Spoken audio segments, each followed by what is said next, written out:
A few months back, AJ outfitted our Sportsman XP 1K with a Commander WS4 track kit available from Kimpex. This led to some pretty interesting comments from you viewers, ranging from praise to scorn for these types of kits. I was able to get out this winter and do some of my own testing on the track-equipped Sportsman, and I have to admit, I was surprised by how capable this ATV became while navigating deep, powdery snow. Certainly much more capable in the snow than the Sportsman was with stock tires.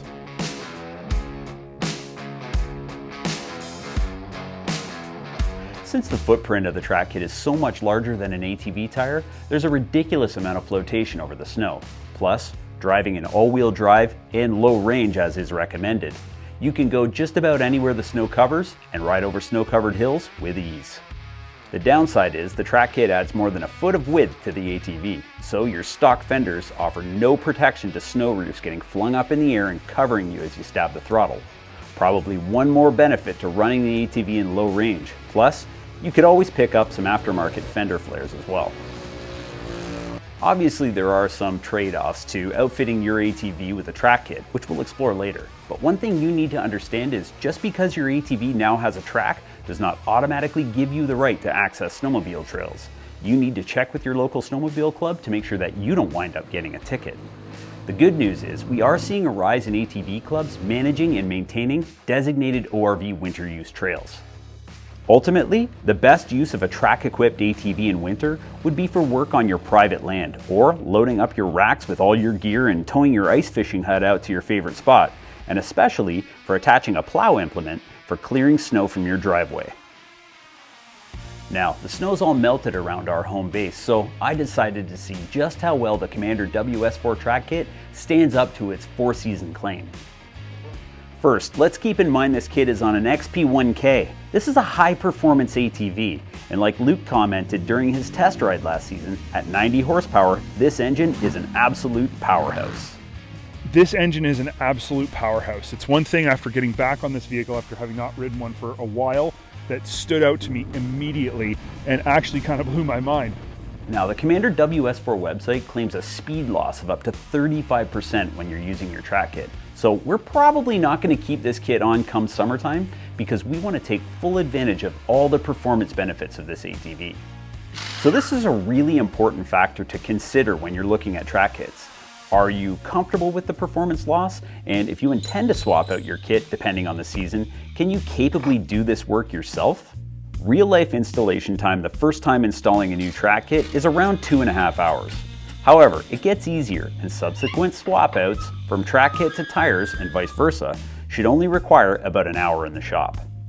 The first thing I noticed when I got out on our property was how much more capable the track kit was than tires through mucky terrain.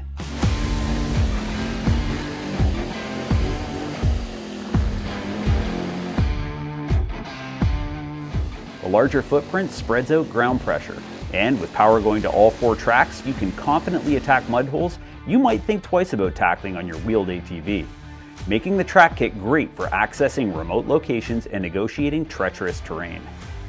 Probably the biggest sacrifice to using your track kit all year round is handling. We checked the wet weights before and after installation of our kit and noticed a weight gain of about 160 pounds. That's around 40 pounds per corner over a stock tire and wheel combo.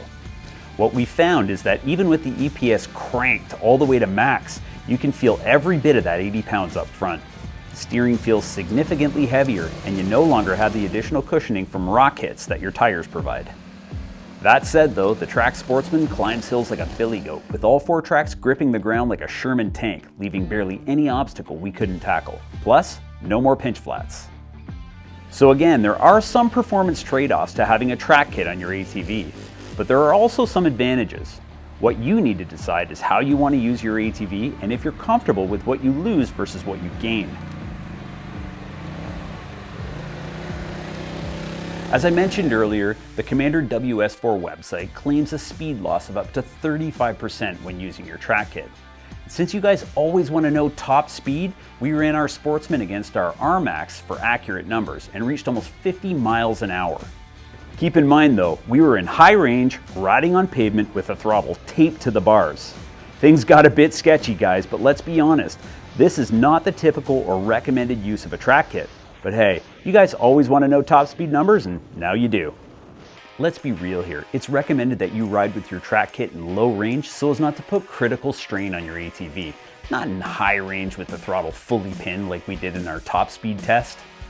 So if you're running a track kit, don't expect mind-bending speeds out of your ATV. If all you're looking for is to go fast, put your tires back on. Before you run out and buy a track kit for your ATV or side-by-side, you really need to come to terms with what you bought your off-road vehicle for. Are you comfortable with sacrificing high-speed performance and nimble handling?